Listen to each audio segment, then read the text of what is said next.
Hello friends, my name is Navjot Singh. I'm the program manager with the MC Academic Alliance, and today we're going to edify on data deduplication. So today I would be talking about what exactly is data deduplication, its methods, its implementation, and key benefits of data deduplication. Now let's understand what is data deduplication. Now traditional backup solutions do not provide any inherent capability to prevent duplicate data from being backed up. With the growth of information and 24 by 7 application availability requirements, backup windows are shrinking. Traditional backup processes back up a lot of duplicate data. Backing up of duplicate data significantly increases the backup window size, requirements, and results in unnecessary consumption of resources such as storage space and network bandwidth. Data deduplication is the process of identifying and eliminating redundant data. When duplicate data is deducted during backup, the data is discarded and only the pointer is created to refer a copy of the data that is already backed up.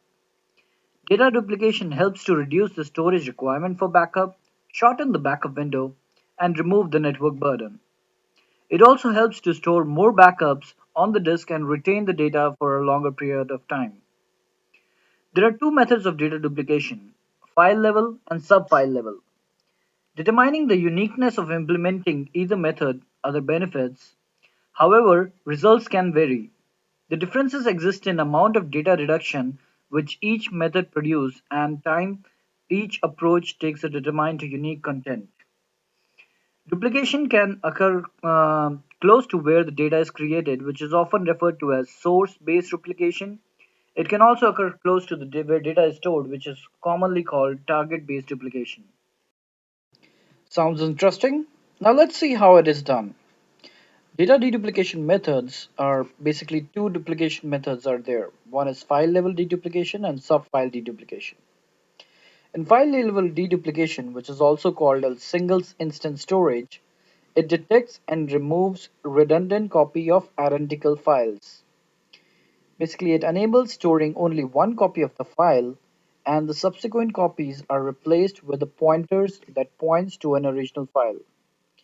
File-level deduplication is simple and fast, but does not address the problem of duplicate content inside the files. For example, two 10 MB PowerPoint presentations with different than just a title page are not considered as duplicate files, and each file will be stored separately. Now, if we talk about sub-file level deduplication, it breaks the file into smaller chunks and then uses specialized algorithm to detect redundant data within and across the file.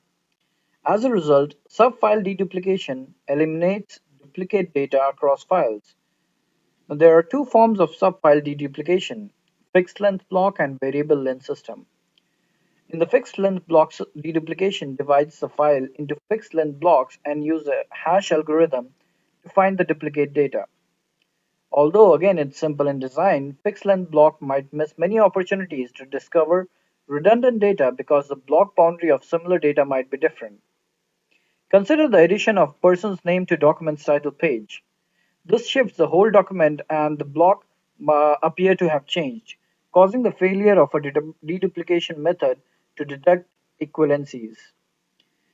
Though in variable length deduplication, if there is a change in the segment of the boundary, only the segment is adjusted, leaving the remaining segments unchanged.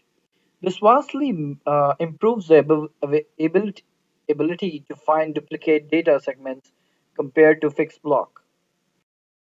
Now, if we talk about data deduplication implementation, we basically implemented either source-based or target-based. Talking about source-based deduplication method or implementation, it eliminates redundant data at the source before it transmits to the backup device. A source-based data deduplication can dramatically reduce the amount of backup data sent over the network during the backup process. It provides the benefit of shorter backup window and requires less network bandwidth. There is also a substantial reduction in the capacity required to store the backup images.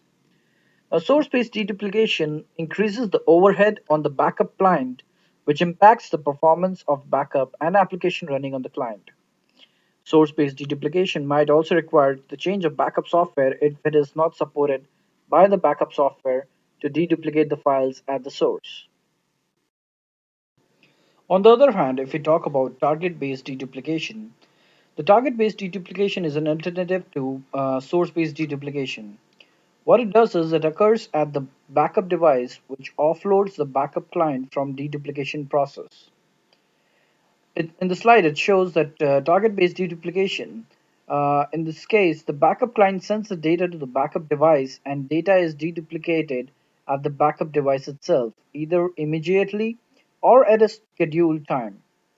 Now, inline deduplication process performs deduplication of the on the backup data before it is stored on the backup device. Hence, this method reduces the storage capacity needed for the backup. Inline deduplication introduces overhead in the form of time required to identify and remove duplicate data, duplication in the data. So the method is best suited for an environment with a large backup window.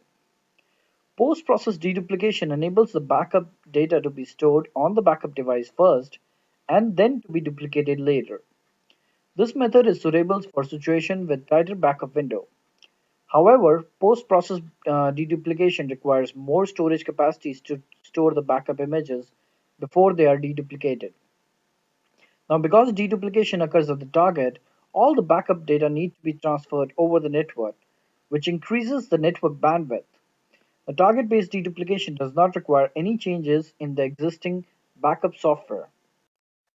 Now, let's talk about a few benefits of data deduplication. It reduces the infrastructure cost by eliminating redundant data from the backup. Far less infrastructure is required to hold up the backup images. And data deduplication directly results in reduced storage capacity to hold backup images. A smaller capacity requirements means lower acquisition cost as well as reduced power and cooling cost. It helps us enable longer retention periods as data deduplication reduces the amount of content that needs to be daily backed up. User can extend their retention policies, and this can significantly benefit to a user who currently require longer retention. Reduce backup window.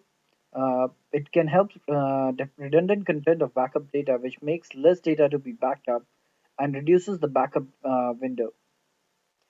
Reduces backup bandwidth requirement.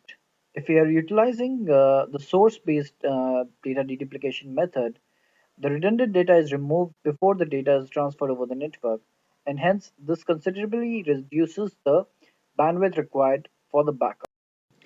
Now, to understand it better, let's take a look at a use case. Today, businesses have their remote or branch offices spread over multiple locations.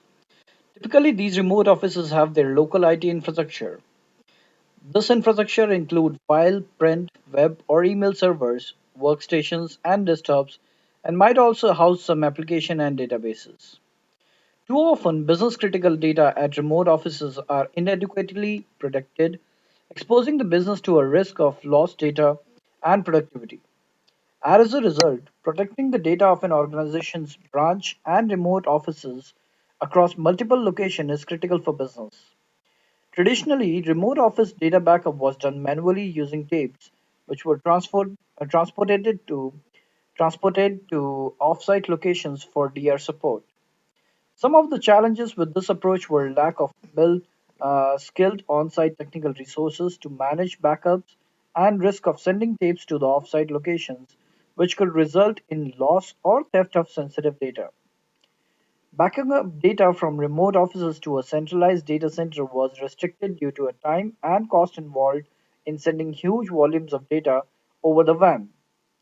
Therefore, organizations needed an effective solution to address the data backup and the recovery challenges of remote and branch offices. With disk-based backup solutions along with source-based deduplication, it eliminates the challenges associated with centrally backing up remote office data. Deduplication considerably reduces the required network bandwidth and enables remote office data backup using the existing network.